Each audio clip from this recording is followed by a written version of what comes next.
चलिए आज बात करते हैं एक ऐसी थ्योरी की जिस पर इंटरनेट में काफी चर्चा हो रही है। इसे कहते हैं रीसेट थ्योरी। हम अपने सोर्स के आधार पर यह समझने की कोशिश करेंगे कि आखिर ये है क्या और इसके पीछे क्या सोच बताई जाती है। तो चलिए शुरू करते हैं। तो सोचिए, अगर कल हमारी दुनिया वैसी ना रहे जैसी आज है, क्या होगा? आज हम एक ऐसे ही गाइड को समझने वाले हैं जो ठीक इसी सवाल का जवाब देने की कोशिश करता है कि आने वाली बड़ी वैश्विक घटनाओं के लिए तैयारी आखिर कैसे की जाए।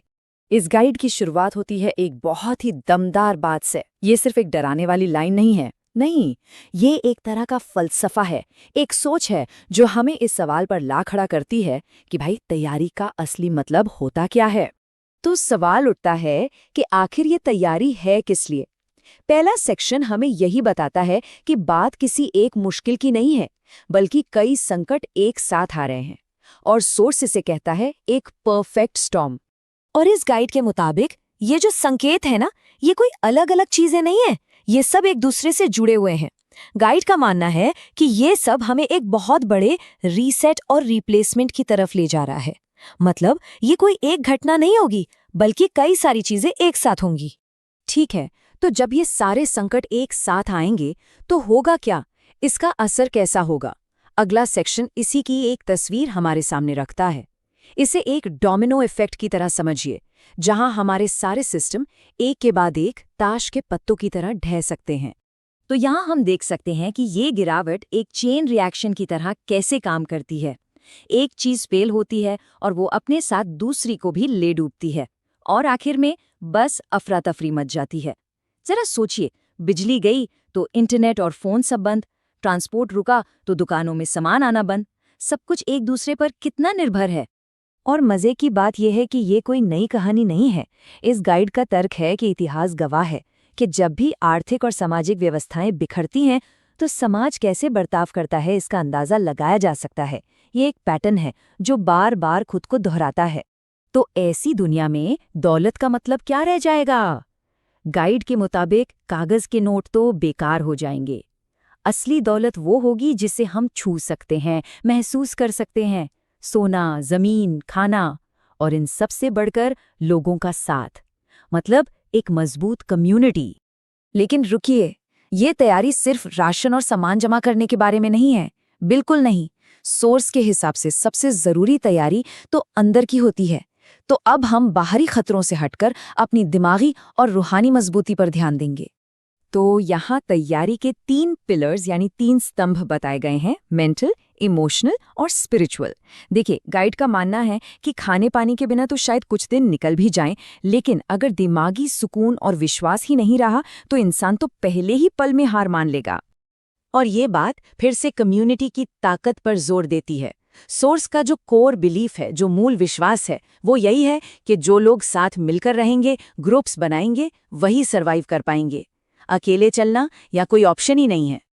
तो ठीक है, मान लिया कि पुराना सिस्टम खत्म हो रहा है, तो फिर लॉन्ग टर्म स्ट्रैटेजी क्या है? ये गाइड सिर्फ सर्वाइवल की बात नहीं करता, बल्कि एक पैरेलल दुनिया, एक समानांतर समाज बनाने की बात करता है। एक ऐसा समाज जो पूरी तरह से आत्मनिर्भर हो और पुराने सिस्टम से एकदम अलग। ये जो बात कही गई है, ये इस अलगाव वाली स्ट्रैटेजी को एक मजबूत आधार देती है। ये असल में सेल्फ सफिशिएंसी, मतलब आत्मनिर्भरता और दुनिया की भागदौड़ से दूर एक सादा जीवन जीने की तरफ लौटने की एक पुकार है। तो ये वो प्रैक्टिकल स्टेप्स हैं जो एक नई दुनिया बनाने के लिए सुझाए गए हैं। इसका जो मेन आइडिया है ना, वो ये है कि सरकारों पर डिपेंडेंसी खत्म की जाए और एक सेल्फ सफिशिएंट लाइफस्टाइल अपनाई जाए। मतलब ये सिर्फ जिंदा रहने की बात नहीं है, बल्कि एक बिल्कुल नया सोशल स्ट्रक्चर बनाने की बात है। चलिए अब आते हैं इस गाइड के सबसे प्रैक्टिकल हिस्से पर, यानी सर्वाइवल किट। वो कौन सी खास चीजें हैं जिन्हें हमें जमा करके रखना चाहिए? तो सबसे पहले खाना पीना और जरूरी सामान।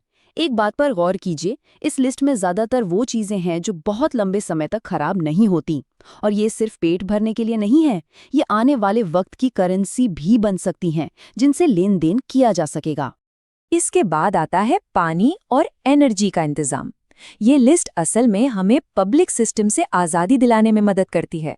सोचिए, जब बिजली का ग्रिड फेल हो जाएगा, तब हाथ से चलने वाले पंप और बिना बिजली वाले औजार ही तो हमारी लाइफलाइन बनेंगे।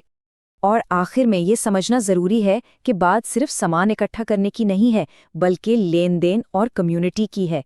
सबसे जरूरी मैसेज यहाँ पर यह है कि जब सिस्टम फेल होता है ना, तो सरकारें या नीतियां नहीं, बल्कि लोग ही एक दूसरे को बचाते हैं। तो अब हम आते हैं इस गाइड के निष्कर्ष पर, इसकी फिलॉसफी पर।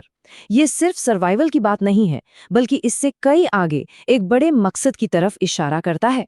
और यही इस पूरे गाइड का सार है, इसका निचोड़ है। मैसेज बिल्कुल साफ है। तैयारी डर की वजह से नहीं, बल्कि दूर की सोच रखने की वजह से होती है। ये घबराहट में सामान भरने के बारे में नहीं, बल्कि समझदारी से आने वाले कल के लिए प्लान बनाने के बारे में है। ये लाइन पूरी मानसिकता को एक वाक्य में बांध देती है। इसका मतलब साफ है कि हम आने वाले तूफान को तो नहीं रोक सकते, लेकिन हाँ, उसके आने से पहले अपने लिए एक मजबूत पनागा जरूर बना सकते हैं।